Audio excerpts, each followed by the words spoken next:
The night Lane Whitfield almost didn't stop is the night he thinks about every single morning when he pours his first cup of coffee.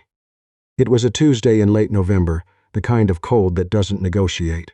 He'd left the office at nearly 11, late even by his standards, after a budget review that turned into an argument that turned into two of his senior directors threatening to resign before anyone calmed down enough to sit back in their chairs. He was the CEO of Whitfield Capital Group, 41 years old, and most days he felt like he was holding a building together with his bare hands. That night, driving home on Route 9 through Claremont, the rain was so thick his wipers couldn't keep up. He was thinking about the quarterly report. He was thinking about Marcus Ellison's resignation letter sitting in his inbox, unopened. He was thinking about everything except the road. That's when he saw her, an older woman, standing at the bus stop on the corner of Claremont and Fifth. No umbrella, no raincoat, just a wool coat that was soaked through, a canvas bag hanging from one arm, and her head ducked down the way people do when they've accepted that getting wet is just what's happening now. She wasn't young, he could see that even through the rain and the dark. She was standing very still, the kind of still that looked less like patience and more like exhaustion. Lane slowed the car without fully deciding to. He told himself later that it was just instinct, that he wasn't the kind of man who stopped for strangers on wet November nights. He was the kind of man who had a schedule, a security detail occasionally, a reputation for being precise and unsentimental. His assistant Carla had once described him to a journalist as a person who treats time like it costs him something personally, and he hadn't argued with that. But he stopped. He rolled down the passenger window. The rain came sideways immediately and soaked the seat. "Ma'am, the last bus stopped running an hour ago. Where are you trying to get to?" She looked up. Her eyes were sharp and dark, the kind that didn't soften when they met yours, the kind that sized you up in about 3 seconds and didn't apologize for it. She had to be in her late 70s, maybe 80. Her silver hair was plastered to her forehead. "Pine Terrace," she said, "off Birchwood." He knew the area. 20 minutes away, maybe more in this rain. "Get in," he said. "I'll take you." She looked at him for a long moment. He expected hesitation. Instead, she straightened up, tugged her bag higher on her arm, and said, "All right then, thank you." Her name was Agnes Pruitt. She told him that about 90 seconds into the drive, in the same matter-of-fact way she might have announced the weather. She'd been at her sister's house helping her sort through boxes. Her sister had just moved into assisted living, and she'd missed the last bus because one box turns to 12, and 12 turned into a pot of soup on the stove, and the next thing you know it was 10:30 and raining. "Do you do that often?" Lane asked. "Take the bus at night?" "I do what needs doing," she said simply. He found out, in the 23 minutes it took to reach Pine Terrace, that Agnes Pruitt was a retired school principal, that she'd run the same elementary school in Claremont for 27 years, that she had one son, Owen, who worked in architecture in Portland and called every Sunday without fail, that her husband Raymond had passed 8 years ago and she still set 2 coffee cups out in the morning sometimes, just by habit. She said that last part without any particular heaviness, just as a fact of her life, the way you'd mention a street you used to live on. Lane didn't say much. He wasn't usually a good listener. His management coach had told him that twice, and his ex-wife had told him 4 times more. But something about Agnes Pruitt made him want to stay quiet and hear what came next. When he pulled up to her building on Pine Terrace, she gathered her bag and reached for the door handle. "Thank you, Mr. Lane," he said. "Just Lane, thank you, Lane." She paused. "Thank you, Dur. You know, my husband used to say that kindness is wasted on people who think they don't need it. I think he was wrong about that. I think those are exactly the people it works best on." She got out before he could figure out what to say to that. He drove home thinking about Raymond Pruitt's coffee cup. The next morning, Lane was in the office by 7. By 7:15, his assistant Carla had handed him 3 messages, a revised agenda, and the news that Marcus Ellison had officially resigned and was cleaning out his desk. By 7:30, Lane had read the resignation letter, closed his laptop, and sat very still in his chair for a full minute, which was unusual enough that Carla came back in to check on him. "I'm fine," he said. "You're never just sitting," she said. "I'm thinking. About Marcus, about a coffee cup." Carla decided not to follow up on that. Marcus Ellison had been with Whitfield Capital for 11 years. He was the kind of person who remembered everyone's birthdays, brought donuts on Fridays, and could explain a complex derivatives model to a room full of nervous investors without making anyone feel stupid. Lane had promoted him twice. He'd also, in the last 2 years, gradually stopped listening to him in meetings. Not rudely, just in the way busy people stop listening to the people they've decided are comfortable and predictable. Marcus had apparently noticed. The resignation letter was 6 sentences long and polite all the way through, which somehow made it worse. Lane called Marcus directly.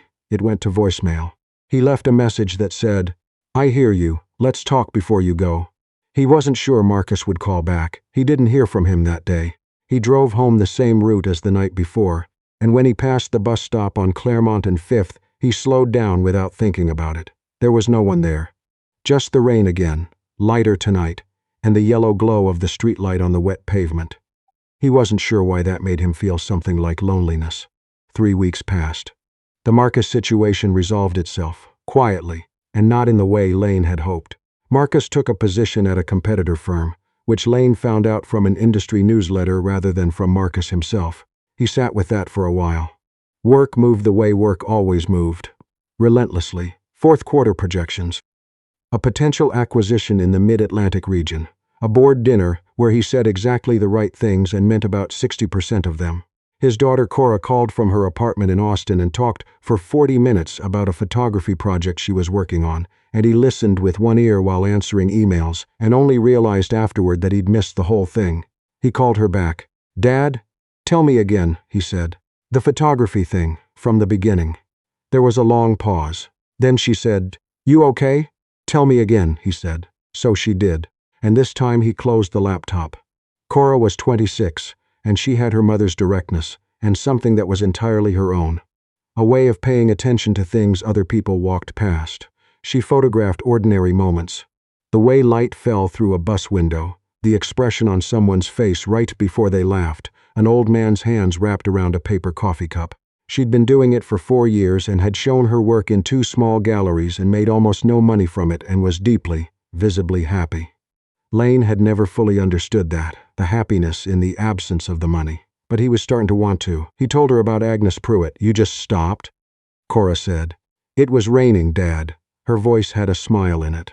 "That's the most human thing you've told me in months." He didn't know whether to be flattered or stung. He settled on both. The second time he saw Agnes Pruitt, he almost missed it. He was coming out of a lunch meeting at Hargrove's on the corner of 5th and Main. The kind of lunch where everyone ordered water and talked around the actual subject for 90 minutes. When he saw her through the restaurant window, she was sitting on the bench across the street, bundled in a different coat this time, a blue one, reading a paperback book. The sky was overcast but dry. He had a 2 o'clock call. He had a car waiting. He told the car to hold. Agnes looked up when he crossed the street, and he saw that same quick, assessing look. Then something loosened in her expression, not quite a smile, but close. "The man from the rain," she said. "Lane Whitfield," he said. "We met on—" "I remember," she said. "Sit down if you want. I've got another 15 minutes before the 23 comes." He sat. He couldn't remember the last time he'd sat on a public bench in the middle of a Tuesday afternoon. "How's your sister?" he asked. She tilted her head slightly. "You remembered. You were helping her move into assisted living." "Margaret." Agnes closed her book, keeping her finger in the page. "She's doing all right. Better than I expected, honestly. She made friends with a woman down the hall who used to dance professionally. They stay up too late watching old movies and Margaret complains about it every Sunday, but you can hear in her voice that she loves it." Lane smiled. "It came easier than usual." "And you?" Agnes said. "You've got the look of a man carrying something heavy." He almost deflected. The automatic response, "I'm fine, just a busy season," was already forming. He let it go. "I lost one of my best people," he said. "Someone I'd worked with for 11 years. And I think it happened because I stopped paying attention, and I can't figure out how to feel about that." Agnes was quiet for a moment. Not the polite quiet of someone waiting to respond, but the real kind, the kind that meant she was actually thinking about what he'd said. "Raymond, my husband, used to say that neglect doesn't feel like cruelty while you're doing it," she said finally. "It feels like efficiency. Like you've sorted out who needs your attention and who doesn't, and you keep adjusting the list, and somewhere along the way someone falls off the bottom without you noticing." Lane looked at his hands. "How do you fix it?" he asked. Not rhetorically. He genuinely wanted to know. "You notice," she said. "That's the whole thing, really. You just notice." The 23 bus came 4 minutes early, and Agnes gathered her things with the brisk efficiency of someone who had been catching buses her whole life. "Same time next Tuesday," she said. It sounded like a joke, but her eyes were serious. "Same time next Tuesday," he said. He meant it as a joke, too. He showed up anyway. They met 4 more Tuesdays after that. It was an unlikely arrangement, and Lane was aware of how it looked. The CEO of a mid-sized capital group eating a sandwich on a park bench with a retired school principal. But he found he didn't particularly care. Those 45 minutes on Tuesdays were the clearest part of his week. Agnes had opinions about everything: city planning, the decline of cursive writing, the way hospitals smelled, the underappreciation of dried fruit as a snack. She asked him questions that nobody in his professional life asked him. Things like, what do you actually enjoy? And when did you last do something for no reason, and do you think you'd be happy if you were doing this exact work, but nobody knew your name? He didn't always have good answers. "You're harder on yourself than you realize," she told him one Tuesday in early January.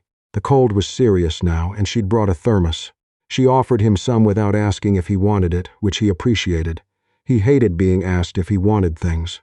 "I don't think that's true," he said. "You thought losing Marcus was your failure before you'd even finished grieving that it happened. You turned it into a case study before it was over." He started to argue. He stopped. "My daughter says something similar," he admitted. "Smart girl. Cora, she's 26. She's a photographer." Agnes smiled. Not the near smile she usually offered. An actual full one. "What does she photograph?" "Moments," he said, and then because that felt insufficient. "She photographs the things people are too busy to see. I think that's it."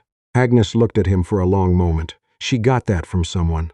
He wanted to say from her mother, which would have been easy and partly true. Instead, he sat with the other possibility, the uncomfortable one, and didn't answer. Cora came to visit in February. She stayed 4 days, slept on his couch because she said his guest room felt too formal, and filled his refrigerator with things he wouldn't have bought himself. Persimmons, a very good cheese, fresh dill. She also photographed his apartment, which she did without asking, moving quietly through the rooms with her camera while he made coffee. "You can say no," she called from the hallway. "It's fine," he said. "You always say it's fine. This time I mean it." She came back to the kitchen and leaned against the counter. She had his eyes and nobody else's posture. Entirely her own, relaxed in a way that seemed to require no effort. "Tell me about the old lady," she said. He'd mentioned Agnes once in a phone call. He hadn't realized Cora had filed it away, so he told her. The bus stop in the rain, the 23 minutes on Route 9, the Tuesday lunches, the thermos of coffee, the way Agnes Pruitt talked about her husband in the present tense sometimes without seeming to notice she was doing it. Cora listened the way she listened to everything, fully, without interrupt. "She sounds like someone I should meet," she said. "She'd like you," Lane said. And then, because it was true, "She already does. A little I talk about you." Cora went quiet in a way that was new, soft and slightly careful, like she was handling something she didn't want to drop. "Dad," she said. "What?" "Nothing. Nothing." She set her coffee down. "When's the next Tuesday?" He brought Cora to the bench the following week. Agnes was there first, as always, with her book and her thermos. She looked up when they crossed the street and her eyes moved between them. Lane, then Cora, then Lane again, with the expression of someone confirming something they'd already suspected. "You must be Cora," she said. "You must be Agnes Pruitt," Cora said. And then, before Agnes could respond, "Can I take your picture?" Agnes blinked. "Right now? Just the way you're sitting, with the book. You don't have to look at me." Agnes considered this for approximately 2 seconds. "All right," she said. "But I want a copy." Cora photographed Agnes for 10 minutes while Lane sat beside Agnes and drank thermos coffee that tasted like something his grandmother used to make. Too sweet, slightly burnt, perfect. Agnes kept reading her book, or pretending to, and occasionally she'd say something quiet that was clearly for Lane, not Cora. "She's got a good eye and she doesn't make you feel watched, does she?" "No," Lane said. "She doesn't. That's a skill," Agnes said. "Most people, when they're paying attention, you feel it. Like a hand on your shoulder. She makes it feel like, I don't know. Like the air's just a little clearer." Lane looked at his daughter crouched on the sidewalk, angled upward to catch the light. He thought about all the phone calls he'd half listened to. All the 40-minute conversations he'd answered emails through. The years, how many years, of Cora growing up while he was optimizing something or presenting to someone or returning 17 calls in a single drive home. He thought about Raymond Pruitt's coffee cup. Two of them, set out by habit, because loving someone for 40 years makes certain things involuntary. He wasn't aware that his eyes had filled until Agnes touched his arm. "It's not too late," she said quietly. Not as reassurance, as fact. He nodded. He couldn't speak quite yet. Owen Pruitt called his mother every Sunday, and Lane knew this because Agnes mentioned it often, not as a boast. Just as a piece of her life, she was grateful for the way she was grateful for the thermos and the 23 bus. But she'd never mentioned that Owen sometimes drove down from Portland on long weekends, which is why Lane was genuinely surprised when Agnes introduced them on the last Tuesday in February. Owen Pruitt was 44, broad-shouldered, with his mother's dark eyes and a handshake that meant something. He was a structural architect. He'd moved to Portland 12 years ago and built a firm from scratch, and then, 3 years in, watched the whole thing nearly collapse because of a contract dispute he hadn't seen coming. He'd rebuilt it. He didn't say this like a triumph. He said it like weather. "My mother talks about you," Owen said. "She's been helpful to me," Lane said. Owen looked at him. "She's like that. Used to think it was just that she talked to everyone. And she does, but she doesn't meet with everyone every Tuesday." He paused. "She likes you." Lane didn't know what to do with that. He said, "The feeling's mutual." He told Cora about Owen that evening. He'd expected her to be politely interested. Instead, she said, "Is he single?" Lane blinked. "I'm asking for myself," she said, with the kind of directness that had come from her mother and been refined into something sharper and more comfortable over 26 years. "I didn't ask," Lane said. "Dad, I genuinely didn't think to." "Dad," he called Agnes the next morning. He'd never called her before. They only had the Tuesdays. She answered on the second ring and didn't seem surprised. "Owen," he said, "my daughter wants to know if he's available." There was a brief silence. Then Agnes Pruitt laughed. Not the polite near law she offered in conversation, but a real one, the kind that went all the way up. "Lane," she said, "he has been waiting for me to introduce him to someone worth meeting for 4 years. I was just waiting for the right someone." "You planned this," he said. "I set 2 coffee cups out sometimes," she said. "That doesn't mean I don't also plan." He stood in his kitchen for a long moment after they hung up, looking at his own single cup on the counter, and for the first time in a long time it didn't feel like efficiency. It felt like something he might want to change. The first time Owen and Cora met, really met, not just passed on a sidewalk, was at Agnes's apartment on a Saturday in March, under the pretext of helping Agnes reorganize her bookshelves, which nobody believed for a single second but everyone accepted without comment. Agnes made the same 2 sweet coffee. Lane and Agnes sat at the kitchen table and spoke in lowered voices about nothing important, while in the next room Cora and Owen disagreed loudly and enjoyably about the correct way to organize a bookshelf. Alphabetically by author, Cora insisted. Chronologically by when you read them, Owen countered, which was a system that only made sense to the person who'd read the books, Cora pointed out. "Which is exactly the point," Owen said. Agnes caught Lane's eye across the kitchen table. "Hear that?" she said softly. He heard it. He was sitting very still, holding his coffee cup, listening to his daughter argue happily with a man she'd known for 40 minutes, and something in his chest was doing something he didn't have a clean business vocabulary for. "Yes," he said. "Good," Agnes said. She refilled his cup without asking. By April, Cora had made 2 trips back from Austin. She said it was for a project. She was photographing Claremont for something she wouldn't fully describe yet. Something about infrastructure and human scale, and the way small cities breathe differently than large ones. Lane didn't push. He'd learned slowly that not pushing was its own form of attention. Owen had come down from Portland twice. On the second visit, he and Lane ended up talking on Agnes's small back porch while Cora and Agnes were inside. The evening was cool and almost warm at the same time, the way April in the Northeast holds both things without committing to either. Owen had a beer. Lane had the thermos coffee because by now Agnes packed it expecting him. "I want to ask you something," Owen said. He set his beer on the railing. "And I want you to know I'm asking you as, I don't know, someone whose opinion I respect, even though we've known each other for 6 weeks." "Go ahead," Lane said. Owen looked at the small yard below.